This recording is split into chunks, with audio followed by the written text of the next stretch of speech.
Hi everyone, my name is Jake Sullivan. I'm President Biden's National Security Advisor, and the President is in Rome today for the beginning of the G20 summit.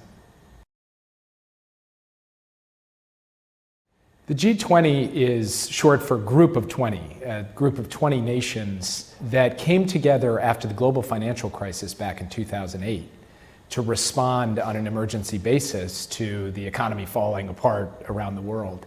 And it's existed since then, over the course of the last 13 years, to deal with the big challenges that the world faces, whether it's the climate crisis or economic stability or the global pandemic or any other range of health, economic, environmental challenges that countries around the world face. The G20 represents 80% of global GDP and nearly 2/3 of the world's population.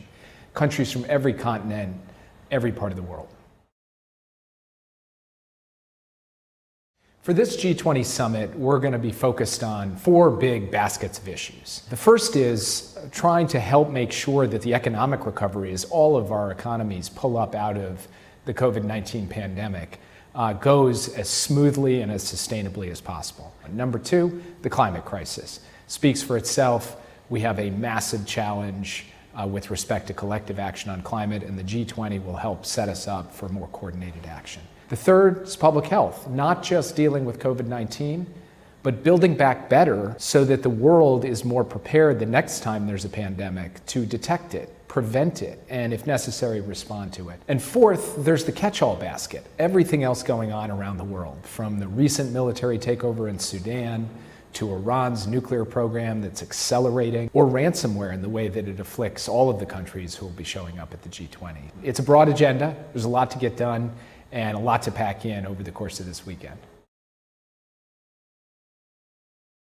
President Biden will be talking about every issue I just walked through, but there are certain things he's really going to be focused on. And I just want to give you one example. It's called the global minimum tax, which might sound a little abstract, but it really matters to the lives of working people and families in the United States. Right now, we have basically a race to the bottom, where different countries around the world cut their corporate tax rates, sometimes to 0, and then corporations move their taxable income to those countries so they don't have to pay taxes, in some cases any taxes. And that means that the public purse of the United States ends up with less money to invest in education or healthcare or other things that make people's lives better. What President Biden did with his whole team is rally the world for the first time to create a global minimum tax, at least 15%, so that there's not this race to the bottom. There's a level playing field, and tax dollars the corporations owe actually get paid.